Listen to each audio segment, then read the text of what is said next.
સીએનઆર ગુજરાતી ન્યૂઝમાં આપનું સ્વાગત છે. નજર કરીએ સમાચાર પર.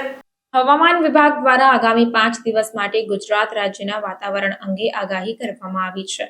જેમાં આગામી 5 દિવસ રાજ્યના વિવિધ જિલ્લાઓમાં ગાજવીજ સાથે વરસાદની શક્યતા છે. અમદાવાદ શહેરમાં ગત રોજ રાજ્યનું સૌથી મહત્તમ તાપમાન નોંધાયું હતું.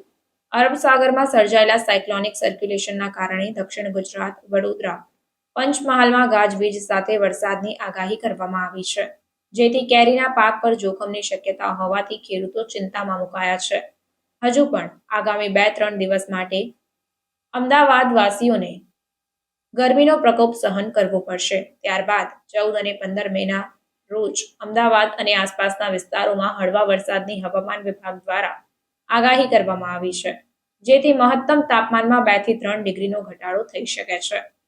હાલમાં દેશના અનેક રાજ્યોમાં વાતાવરણ પ્રતિકૂળ સર્જાયું છે, ત્યારે ગુજરાતમાં ભર ઉનાળે કમોસમી વરસાદ વકર્યો છે. હૈદરાબાદ, કોલકાતા, દિલ્હી જેવા શહેરોમાં એક સપ્તાહથી વાતાવરણ પ્રતિકૂળ રહ્યું છે. ત્યારે હવે વેસ્ટર્ન ડિસ્ટર્બન્સ, સાયક્લોનિક સર્ક્યુલેશન અને પ્રી મોન્સૂન એક્ટિવિટી અંતર્ગત ગુજરાત રાજ્યમાં પણ મે મહિનામાં જ્યારે સૌથી વધુ ગરમીનો પ્રકોપ રહેતો હોય છે તેવા સમયગાળા દરમિયાન વરસાદની સંભાવના હવામાન વિભાગે વ્યક્ત કરી છે.